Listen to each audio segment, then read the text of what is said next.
गरीबों को सस्ता राशन मिलता रहे, इसके लिए मेरी सरकार ने पिछले दशक में करीब 20 लाख करोड़ रुपया खर्च किए हैं। भारतीय रेल में यात्रा के लिए रेलवे प्रत्येक टिकट पर करीब 50% डिस्काउंट देते हैं। इससे गरीब और मध्यम वर्ग के यात्रियों को हर वर्ष 60,000 करोड़ रुपया की बचत होती है। गरीब और मध्यम वर्ग को कम कीमत पर हवाई टिकट मिल रहे हैं। उड़ान योजना के अंतर्गत गरीब और मध्यम वर्गों को हवाई टिकटों पर 3,000 करोड़ रुपया से ज्यादा की बचत हुई है। LED बल्ब की योजना के कारण बिजली के बिलों में 20,000 करोड़ रुपया में अधिक बचत हुई है। जीवन ज्योति बीमा योजना और सुरक्षा बीमा योजना के तहत गरीबों को 16,000 करोड़ रुपया से ज्यादा की क्लेम राशि मिली है।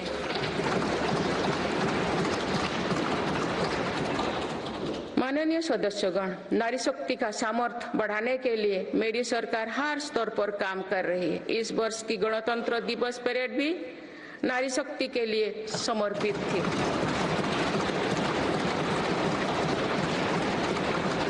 इस परेड में दुनिया ने हमारी बेटियों के सामर्थ्य की झलक देखी। मेरी सरकार ने जल, स्थल, नभ और अंतरिक्ष हर तरफ बेटियों की भूमिका का विस्तार किया है। हम सब जानते हैं कि महिलाओं के लिए आर्थिक स्वतंत्रता के क्या मायने हैं। मेरी सरकार ने महिलाओं की आर्थिक भागीदारी बढ़ाने के लिए निरंतर प्रयास किए हैं। आज लगभग 10 करोड़ महिलाएं स्वयं सहायता समूह से जुड़ चुके हैं।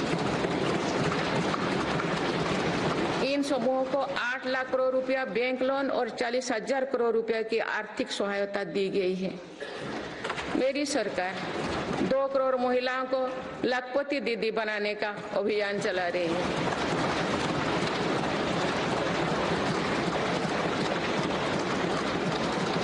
नमो ड्रोन दीदी योजना के तहत समूहों को 15,000 ड्रोन उपलब्ध कराए जा रहे हैं।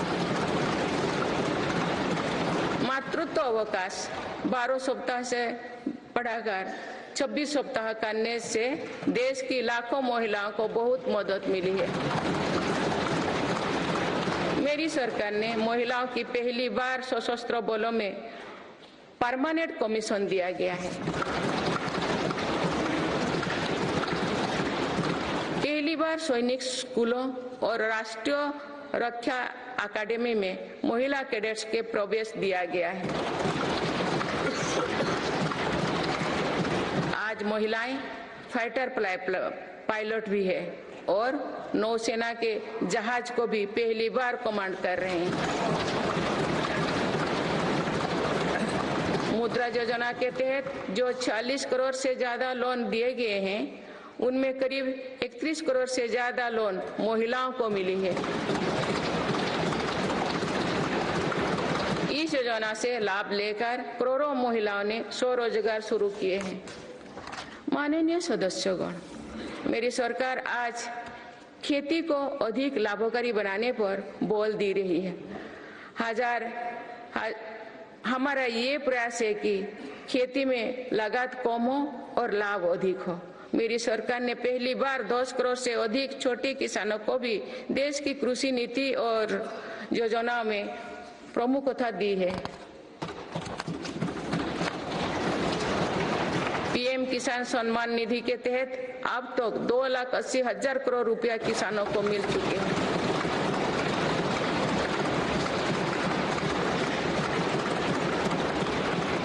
सालों में किसानों के लिए बैंक से आसान लोन में 3 गुना वृद्धि की गई है। प्रधानमंत्री फसल बीमा योजना के तहत किसानों ने 30,000 करोड़ रुपया प्रीमियम भरा। इसके बदले उन्हें 1.5 लाख करोड़ रुपए का क्लेम मिला है। पिछले 10 वर्षों में लगभग 18 लाख करोड़ रुपया MSP के रूप में धान और गेहूं की खेती करने वाले किसानों को मिले हैं। 2014 से पहले के 2 सालों की तुलना में 2.5 गुना अधिक है।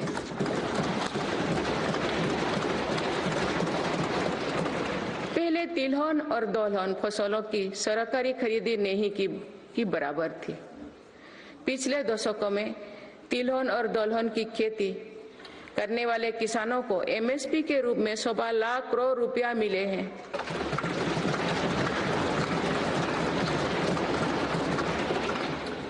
ये मेरी ही सरकार है जिसने पहली बार देश में कृषि निर्यात नीति बनाई है।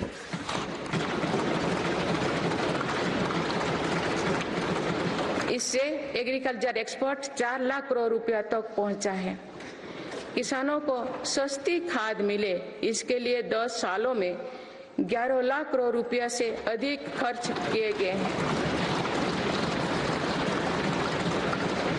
मेरी सरकार ने 1.25 लाख से ज्यादा प्रधानमंत्री किसान समृद्धि केंद्र स्थापित किए हैं।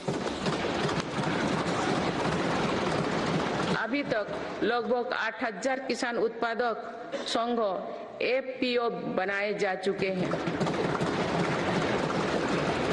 मेरी सरकार कृषि में सहकारिता को बढ़ावा दे रहे हैं। इसके लिए देश में पहली बार सहकारिता मंत्रालय बनाया गया है। सरकारी क्षेत्र में दुनिया की सबसे बड़ी अनाज भंडारण योजना शुरू की गई है। जिन गांव में सहकारी समितियां नहीं है, वहां 2 लाख समितियां बनाई जा रही है। मत्स्य पालन क्षेत्र में 38,000 करोड़ रुपया से अधिक की योजनाएं चलाई जा रही है, जिसके कारण मत्स्य उत्पादन पिछले 2 साल में 95 लाख मीट्रिक टन से बढ़कर 175 लाख मीट्रिक टन यानी लगभग 2 गुना हो गया है। इनलैंड फिशरीज का उत्पादन 61 लाख मीट्रिक टन से बढ़कर 131 लाख मीट्रिक टन हो गया है। मत्स्य पालन क्षेत्र में निर्यात भी 30,000 करोड़ रुपया से बढ़कर 64,000 करोड़ रुपया तक यानी 2 गुनी से ज्यादा बढ़ा है। देश में पहली बार पशुपालकों और मछुआरों को किसान क्रेडिट कार्ड का लाभ दिया गया है।